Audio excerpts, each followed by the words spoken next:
Bonjour, bienvenue sur la chaîne Formation Singularité et bienvenue dans cette quatrième capsule de la série JHipster et Vue.js. Cette capsule porte sur la génération des entités avec MongoDB. Dans cette capsule, nous allons utiliser JDL afin de créer notre application Vue.js et quelques entités.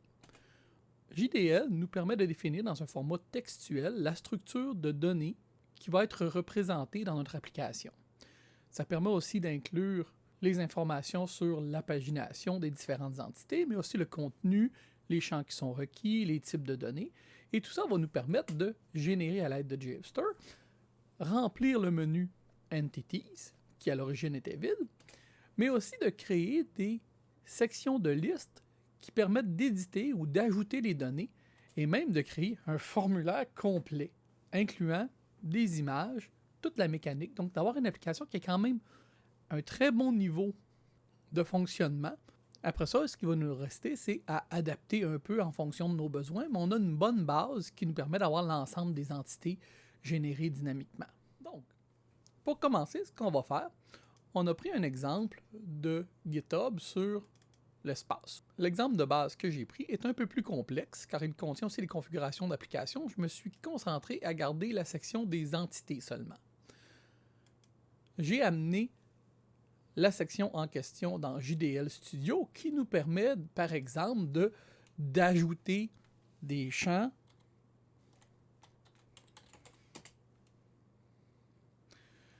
donc qui nous permet d'ajouter des champs dans notre système et les champs vont apparaître dans notre diagramme qui est généré automatiquement. Une fois que j'ai ce modèle, je m'en viens dans mon projet et je vais tout simplement ajouter mon modèle. Donc, je vais commencer par créer un fichier qui décrit mes entités.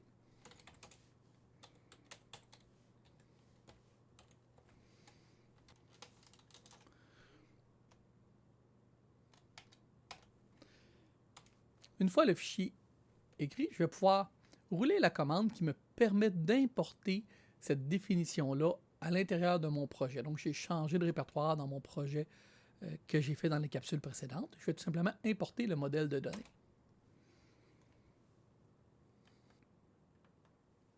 Une fois l'exécution terminée, on peut jeter un petit coup d'œil à ce qui a été généré en premier. Donc, les entités ont été mises à jour.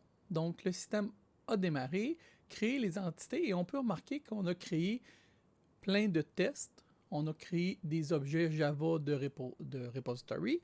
On a créé des vues de détails et de mise à jour pour les Space Events, mais aussi pour la mission. Mais on a aussi créé les tests end-to-end qui se sont ajoutés à notre système. Donc ça, c'est l'ensemble des fichiers qui ont été créés et qui vont être disponibles pour faire notre commit et notre changement. Donc tout ça a été bâti. Maintenant, la prochaine étape que je vais vouloir faire, c'est de m'assurer que mon Mongo roule encore. En fait, je vais commencer par m'assurer que j'en ai pas de version qui roule en ce moment. Effectivement, donc je vais arrêter les deux versions qui existent. Docker stop.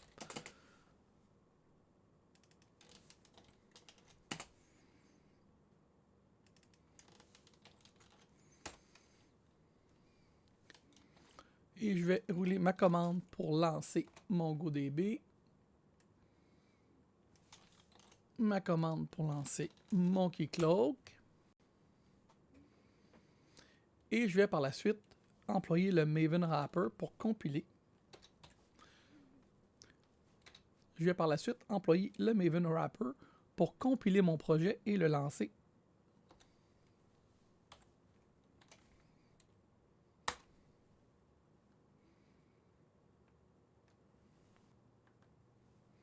Donc la génération est terminée.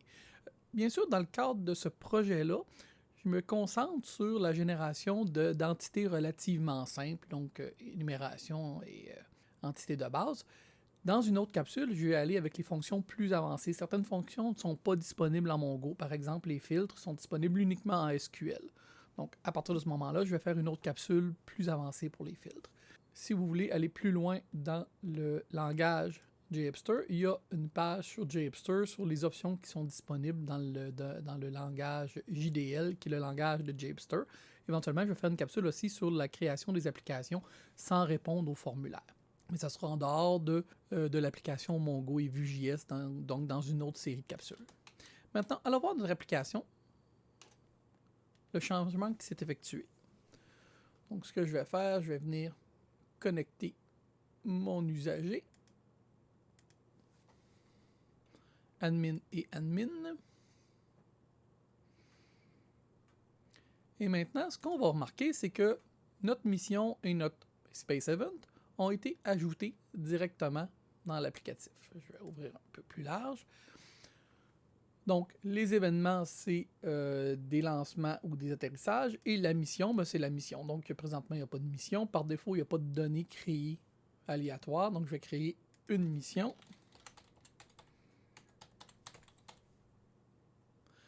Persévérance.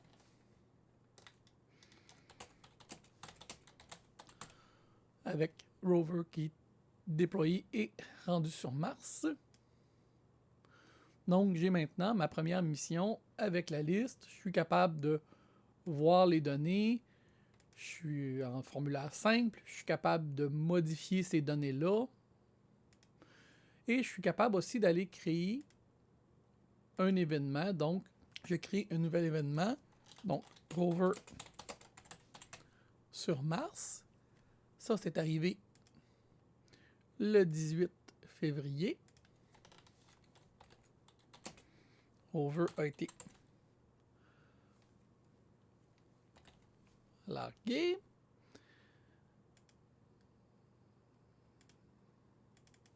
Déposé.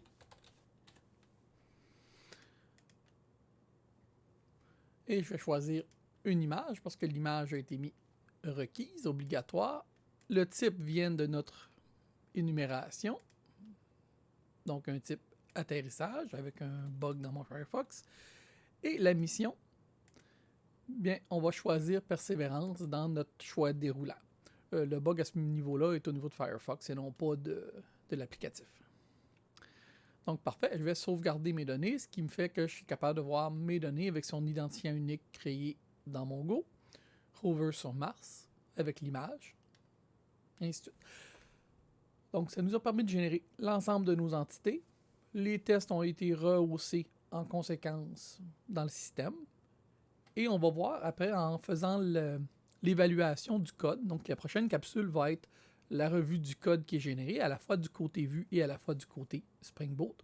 Donc, rendu à ce point-là, je vais pouvoir faire la revue du code qui a été généré et discuter justement de ces entités-là. Ça va nous faire des entités pour voir le code qui est généré. C'est ce qui met fin à la capsule. J'espère que vous avez trouvé la capsule utile. Si vous l'avez trouvée utile, je vous en prie, aimez la capsule. Et n'oubliez pas de vous inscrire à la chaîne pour recevoir les notifications sur les prochaines vidéos de la série. Merci.